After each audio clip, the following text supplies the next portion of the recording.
Life, liberty, the pursuit of happiness. Ideals laid out in the Declaration of Independence. Throughout the past 250 years, American innovators have saved lives, protected our freedoms, and created economic prosperity. Patents and trademarks have been central to that story. America's founders, some inventors themselves, understood how intellectual property protection could help their new nation grow. They wrote it into the United States Constitution. In his first State of the Union address, President George Washington urged Congress to give effectual encouragement to new and useful inventions. The result? The first Patent Act in U.S. history. Just months later, the first U.S. patent was granted for a method of making fertilizer, helpful to feed a growing nation. Early patents were examined by a patent board, led by Thomas Jefferson, and in 1802, a standalone patent office was created. It granted patents for world-changing technologies, like Robert Fulton's steamboat that advanced transportation. But it lacked something vital: a rigorous examination process. Patent office leaders, legislators, and inventors endeavored to change this. December 15th of 1836, a devastating fire tore through the patent office in Washington, D.C., destroying records and models of nearly 10,000 inventions. Most of these patents were never recovered. A more modern patent office emerged. Earlier that year, new legislation was signed. The Patent Act of 1836 introduced the requirement for thorough examination of applications. It allowed the hiring of a corps of professional patent examiners dedicated to this task. And the Patent Office got a new home, one that would become the premier tourist attraction in Washington, D.C. With a building that spanned a full city block, the office was home to a museum containing not only models of the latest technologies, like Samuel Morse's telegraph, but priceless artifacts from the nation's founding, including the Declaration of Independence. As the patent office and nation expanded, many Americans moved west, tempted by opportunities like the 1849 California Gold Rush. A young Levi Strauss opened a dry goods store to serve hardworking 49ers and went on to launch his now iconic brand of denim jeans known for their durability. During this era of growth, 7 territories achieved statehood. And because of inventors like Samuel Morse, information traveled faster than ever before. But this expansion came with growing pains, some which would lead to the nation's darkest hour.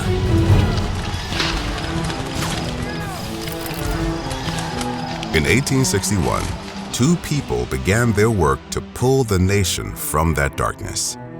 One, a former U.S. representative from Illinois who received a patent in 1849. The other, a former patent office clerk who blazed the trail for other women in federal employment to receive equal pay. Abraham Lincoln returned to Washington as the newly elected President of the United States. Clara Barton would go on to found the American Red Cross. During the Civil War, the patent office was used as a barracks, a hospital, and the site of Lincoln's second inaugural ball. Patent grants slowed during the conflict, but inventors continued to create. And when peace came in 1865, it ushered in a golden age of American innovation. In the summer of 1876, America celebrated its centennial year. Alexander Graham Bell demonstrated a new invention before a curious crowd in Philadelphia. Bell had received his patent for the telephone just a few months prior. Celebrants at the 1876 Philadelphia World's Fair saw new inventions, new products, and new ways of mass-producing them. They witnessed steam engines and typewriters at work. They climbed up the Statue of Liberty's torch, and they tasted the sweet and tangy Heinz tomato ketchup for the first time. The United States stepped out of the dark shadow of civil war and reintroduced itself as an innovative world power. Driven by the intellectual property system, U.S. patents were uniquely affordable. The patent office was growing, and starting in 1870, trademarks could be nationally registered. From Thomas Edison's light bulb to Josephine Cochrane's dishwasher, inventors laid the foundations for the daily conveniences we now enjoy. As a new century dawned, Americans were on the move. Cities grew.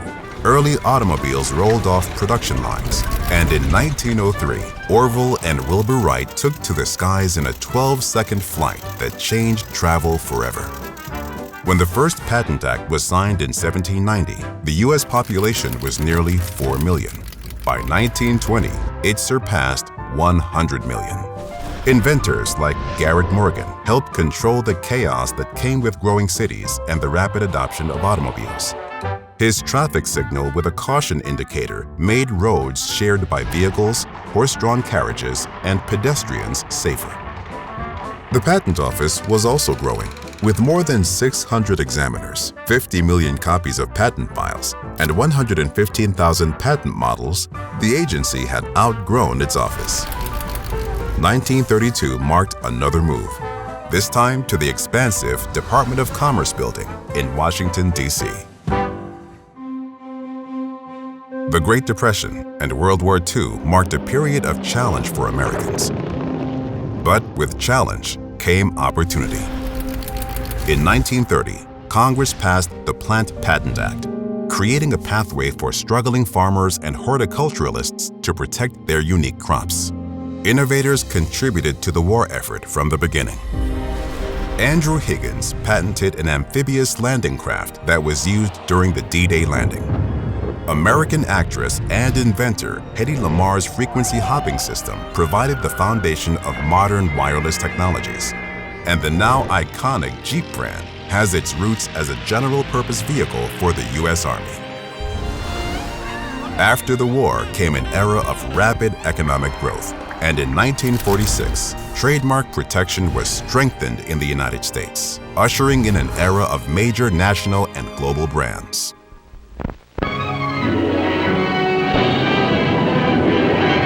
The atomic age was born.